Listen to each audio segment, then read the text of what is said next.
اعوذ باللہ من الشیطان الرجیم بسم اللہ الرحمن الرحیم. صدر اجلاس په سټیج باندې موجود د قومي وطن پارټۍ ضلعي جنرال سیکرټري مفتی افتخار صاحب، سټیج باندې موجود همایون خان، جاوید حسین خان او زما د تنګي د یونین کونسل مشرانو عزتمندو، السلام علیکم. ټولو کې اول خو زه د همایون خان او د هغوی د خاندان ډېر زیات مشکور یم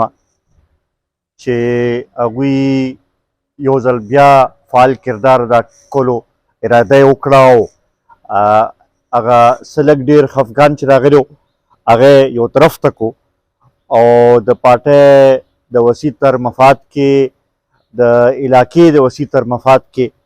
راپاڅېدل او دا هغې وکړو چې یاره مونږ دا سلسله مخکې بوځو. څنګه چې همایون خان وویل دا نن مونږ څه باقاعده پروګرام نه و. تېر هفته ما دا خواهش کړی و او دغه و چې یاره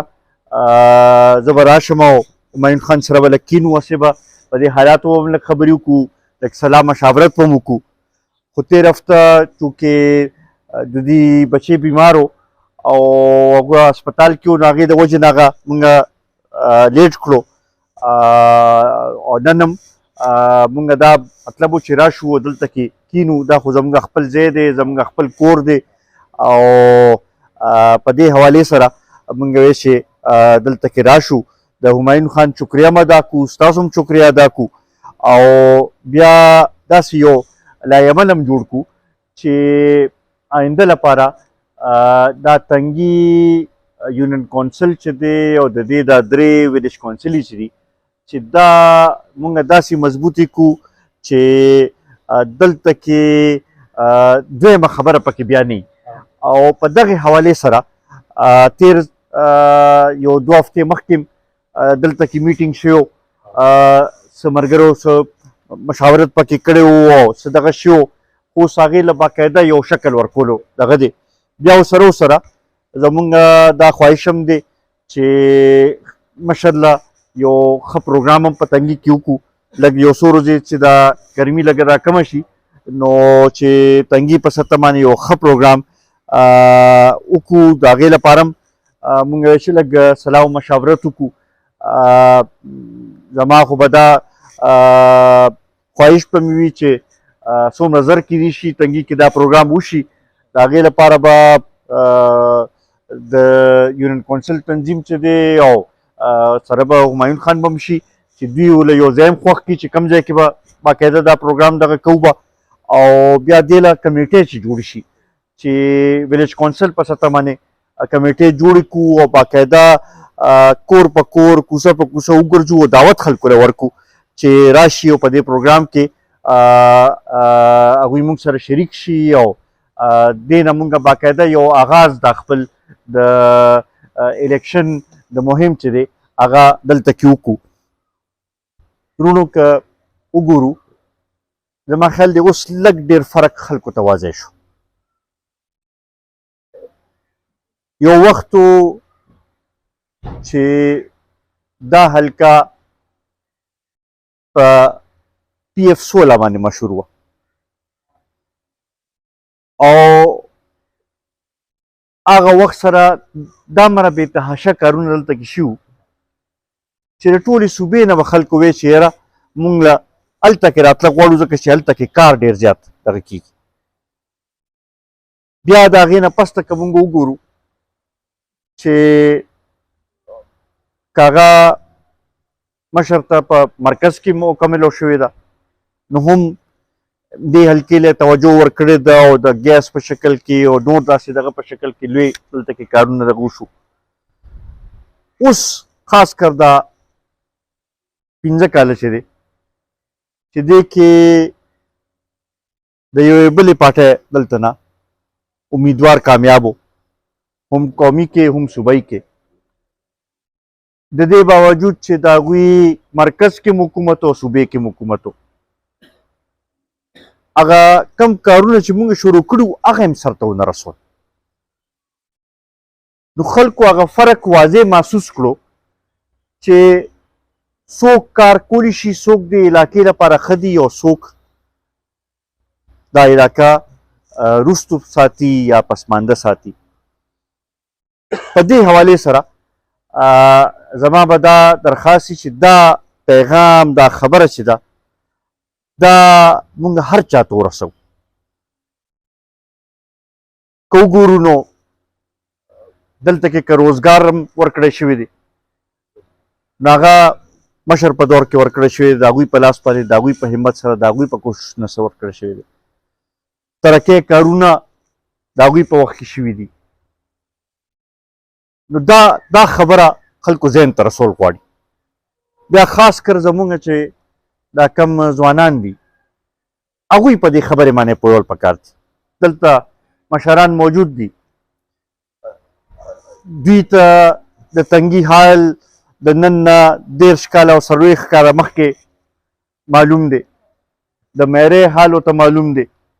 او اوس چې کوم دلته کې فرق راغلی دی، بدلون راغلی دی، د هغې هغه شی چې دی دا خلکو ته ښکاره کول غواړي چې دا د چا د محنت د وجې نه، چا د خدمات د وجې نه دا دغه شوي دی. په دې کې مونږ د هرې پارټۍ سره د مناظرې ته تیار یو چې مونږ ته دې وښیي، مونږ به ورته خپل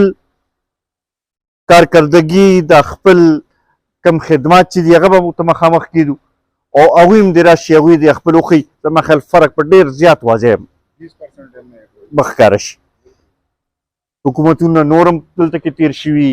MP-ګان نور هم تېر شوي، خو هغه توجه هغه دغه نه ده ورکړی شوې. په دې شي به هم سوچ کوو چې مونږ که قومي اسمبلۍ ته دا یو نماینده خپل لیږو، نو دا یو بطور یو خپل یو وکیل لیږو چې هغه هلته کې زمونږ د حقوقو تحفظ هم وکړي او زمونږ چې کوم مسایل دي هغه صحیح طریقې سره هلته کې اوچت کړي، د هغې مقدمه چې د هغه صحیح طریقې سره هلته کې کېږي. تاسو په خپله پرې سوچ وکړئ چې یو طرف ته مشر وي او بل خوا ته دا نور کوم امیدواران چې دي هغه دغه کېدی، نو د چا خبرې له به څوک وزن به زیات ورکوي به او توجه به ورکوي. نو ما خیال دا خبره خو ډېره زیاته واضح ده. اوس هم که تاسو وګورئ دا لږ ډېر اوس په ګیس په مد کې چې دا کوم زاړه زموږ سکیمونو هغې باندې اوس لږ دغه شروع شو، دا هم یو ډېر دغه تېر شوي ممبرانو باندې د هغوی په کارکردګۍ باندې ډېر لوی سوالیه نشان دی چې بھئی یو شی منظور پروت و تاسو هغه سر ته نشو رسولی، او د دې باوجود چې لا قومي وطن پارټۍ سره نه MNA شته نه MPA شته او هغه کارونه دوباره شروع شي، نو دا زما خیال دا دی نه واضح هغه فرق محسوس کېږي. اوس په دې باندې کوشش کول پکار چې دا خبره مونږ هر چا ته ورسوو. دې سره سره چونکې پرون نگران وزیر اعظم هم جوړ شو، مونږ د دې شي ویلکم هم کوو او په دې دغه باندې چې زه یو ورکوټي صوبې نه او بیا یو پښتون دغه شوی دی، دا تمه ترې لرو چې د ورکوټي صوبو چې کومې محرومۍ دي هغې لپاره به هم هغه اواز اوچتوي او شفاف انتخابات، ځکه چې 2018 کې چې کوم سلیکشن شو هغې د الیکشن کمیشن په کارکردګۍ باندې یو ډېر لوی داغ لګولی دی، یو ډېر لوی سوالیه نشانې جوړ کړی دی. دا اوس د الیکشن کمیشن هم یو ټیسټ دی چې را روان انتخابات چې دی چې دا بالکل شفاف طریقې سره داسې الیکشن وشي چې یو پارټي هم پرې ګوته اوچت نه کړي. او زما دا یقین دی چې که شفاف الیکشن وشو د عوامو منشا مطابق د هغوی نمایندګان منتخب شو او د هغې خلکو ته اقتدار میلو شي، نو انشاءالله بیا مسایل به هم حل کېږي. په دې وخت سره قومي وطن پارټي لکه د ملک مسایل خو ډېر زیات دي د معاشي مسایل شته د امن و امان مسایل شته د انرژي کرایسس شته بېروزګاري شته د تعلیم د سهولتونو کمی شته د صحت د سهولتونو کمی شته د څښلو اوبو د سهولت کمی شته نور ډېر داسې بېتحاشه دغه دي خو مونږ چې کوم اوس په خپل منشور باندې کار کوو لګیو د انتخابي منشور باندې د هغې بنیادي مونږ فوکس چې کړی دی د خپل صوبې په حوالې سره هغه ټولو کې اول د امن و امان په صورت حال دی چې په هغې مسلې باندې تاسو ته ښه پته ده چې د مشر نه زیات څوک نه پوهېږي هغوی د افغانستان او د پاکستان په منځ کې چې کوم د امن جرګه شوې وه د هغې مشر هم پاتې شوی دی او دا ټول دغه چې په دې باندې چې د هغه څوک څومره دغه دی هغې نه زیات نور څوک په دې باندې نه پوهېږي مونږ دا یقین لرو چې مونږ سره داسې پروګرام شته او مونږ دغه کې را روانه خپل دې منشور کې به دا دغه ږدو چې هغې سره دا امن مستقل بنیادونه باندې قایم شي دې سره سره مونږ د موجوده دې حکومتونو ته هم دا وایو چې دې طرف ته توجه هم ورکړئ ځکه چې دا امن راوستل دا تحفظ ورکول چې دی دا د دې حکومتونو فرض دی دا څه مینت باندې مونږ ترې څه غواړو نه غوښتنه نه کوو دا د هغوی فرض دی چې مونږ له دا دغه راکړي بیا دویم سره دې وخت سره د معاشي بحران نه هر یو کس متاثره دی ګراني رس رضا اضافه پکې کېږي لګیا ده که مونږ وګورو نو دا هم ډېره عجیبه خبره ده چې یو ملک او بیا خاص کر د خپل صوبې چې وګورو چې هغې کوم وسایل شته دلته کې ارزانه بجلی پیدا کولو ډېر دغه شته تیل شته ګیس شته معدنیات شته او د هغې باوجود زمونږ معیشت هغه شانتې نه دغه کېږي دا ځکه چې صحیح پالیسۍ نه دي جوړه شوې او صحیح قیادت را مخامخ شوی نه چې هغه دې طرف ته توجه ورکړي موږ سره د هغې پوره پروګرام شته چې معاشي طور باندې نه صرف په ګرانۍ کې کمی خو سره د روزګار ذریعې پیدا کول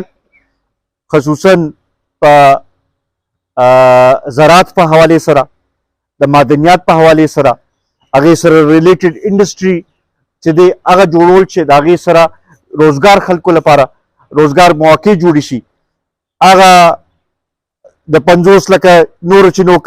وعدې کړي هغه والا وعدې نه چې عملي طور باندې چې خلکو ته د هغې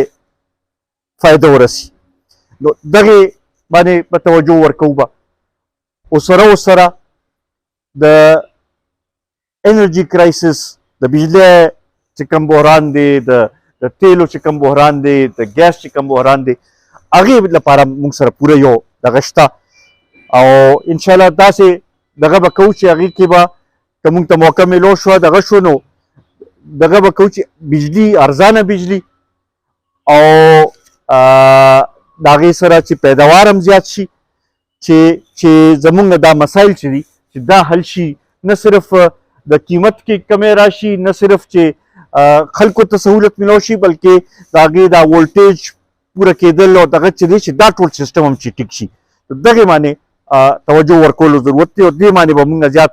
فوکس کوو سره نور چې کوم بیا ضرورتونه دي که هغه د صحت خبره ده که تعلیم خبره ده هغې طرف ته هم دغه کوو نو دې باندې مونږ دغه کوو لګیو انشاءالله زمونږ